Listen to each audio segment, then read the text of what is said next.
Welcome to my views and news. Some news stories for you. Firstly, Oromia, where a lot is happening. Protests underway, people being arrested, fighting ongoing. That is why we're trying to cover whatever is happening there. Firstly, yesterday we reported that Teachers Association officials, office bearers had been arrested in Oromia. They were released today. Secondly, at a university, there were clashes today between students and security officials. Police fired tear gas. Some students were injured. And thirdly, while Oromos and Amharas are sharing conflicting accounts of what happened in Wellega, now Tigrayans are stepping into. They say that some Tigrayans were killed too in Wellega. And lastly, Eritrea viewers. A video is being shared from Norway where Eritrean diaspora community members can be seen criticizing a priest there at a church, accusing him of betraying the people and religion. What happened there in Norway? Firstly, viewers, Oromia region of Ethiopia and strike of teachers happening across Ethiopia, not just in Oromia. You know that yesterday we reported that some office bearers of a university had been arrested. Arba Minch University, not in Oromia. Arba Minch is in SNNPR. And Teachers Association president was arrested and some others too. They were arrested because they were planning to go on strike. They were arrested around 2 days ago. Strike started today it started yesterday on Monday. Strike still continuing in Oromia, in SNPR, in Amharian at different universities. But the detained staff members of Arba Minch University have been released. You can see some pictures on your screen. These are members of Arba Minch University Teachers Association who were arrested around 2 to 3 days ago, but they were released today a few hours ago. Why were they released? Were they released because of ongoing student demonstrations? We are seeing massive demonstrations across Oromia, outside Oromia as well, where students today protested. Yes, it could be due to mounting pressure upon the federal government that office bearers of Arba Minch University Teachers Association have been released. But strike still continues. University teachers are demanding increase in their salaries. They want tax-free house rents and some other actions from the government. But so far, no signs of any relief given by the government. Strike continues.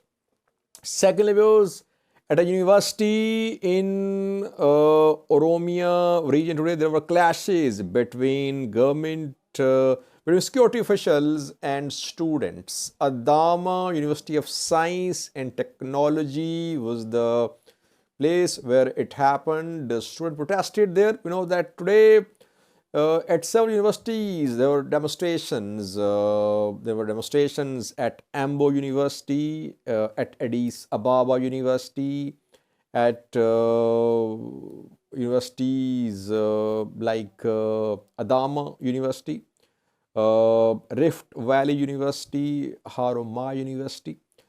And at Adama University of Science and Technology, there were clashes between students and security officials. Police fired tear gas and some students were injured too. There were chaos in the university when there were clashes. So, student protest movement is in the making across Oromia region. Can Oromo students launch a campaign against the government? That is what political parties want. Opposition parties like OLF and others. But we'll have to wait and see the outcome of these demonstrations, which are continuing across Oromia. Thirdly, viewers, Tigrayans are stepping into, they are making claims about the death of Tigrayans in Wellega, where on weekend hundreds were killed in Wellega, in Angargutan, in Karimo, and in other parts of Oromia, especially on Oromia-Amhara border. Hundreds were killed on both sides, reportedly, though majority of the killed was Oromos, but some Amharas were killed too. Members of Oromo Liberation Army, Fano fighters were killed too. Fighting went on for around 24 hours. Then we saw that Ethiopian National Defense Force intervened, though ENDF was stationed in Nakamte. So it could have reached Angargutan in just 2 hours or 3 hours. But it took around 24 to 48 hours to enter Angargutan, and before that we saw that there was destruction in the town. Angargutan was totally empty. People were displaced and hundreds were killed in and near the town in other parts of Oromia. Now, Tigrayans are claiming that those who were killed in Wellega included Tigrayans too. Some names are being shared. It means all three main ethnic groups of Ethiopia, Oromos, Amharas, Tigrayans, all are claiming that their ethnic group members were massacred in Wellega. And adding to it is religious angle as well. We are seeing posts by some religious sects too who claim that Muslims were killed. Others say that Orthodox Christians were killed. So this conflict has several angles. Complicated conflict. No resolution is in sight. Yes, some Tigrayans might have been killed there.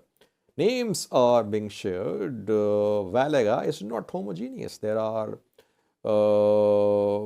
Romos, large number of Amharas in border areas, and some Tigrayans too, and some other ethnic group, though minority. All live there. Romos are in majority there. What is needed is independent investigation, which won't happen. Why? Because Wellega has remained largely inaccessible to international media, to international human rights organizations. So when no one can enter Wellega, how can accurate reporting be ensured? Only government's narrative will be launched, or parties will launch their own narratives, which people sometimes blindly follow without questioning the narrative. Lastly, viewers, Eritrea video of a priest, video of confrontation between a priest and some followers of Orthodox Church is being shared from Norway. The video shows Eritrean diaspora community members criticizing a priest at a church. They are accusing the priest of not being loyal to the people and religion. The video is being used by some anti-Eritrea sources, some opposition Eritrean news outlets to claim that PFDJ has its reach outside Eritrea as well, that Orthodox churches outside Eritrea, they also take orders from Eritrea. Now, problem is that church remains split in Eritrea after a patriarch was arrested by Eritrean government, then it remained without a patriarch for several years. Abune Kerlos was appointed last year, and a few days ago he passed away. And when Eritrean government backs appointment of a patriarch, so sometimes churches in diaspora, they support the appointment. What other options do they have? They cannot bring about a change. They cannot elect a new patriarch. Of course, patriarch is based in Eritrea. Abune Antonius, who was arrested, then who died in custody, he remained in Eritrea. So diaspora churches need some central authority, which they cannot have in diaspora. That is why they are loyal to the government established setup. Government supported patriarch is the one they are loyal to. So that is why tensions rise between diaspora community and the church elders in diaspora. Eritrean church is not united. That's very clear for years. Let's see who is going to be the new patriarch of the church, and will diaspora support the election of new church? How will it be appointed, elected, nominated? That remains to be seen. Thank you for watching.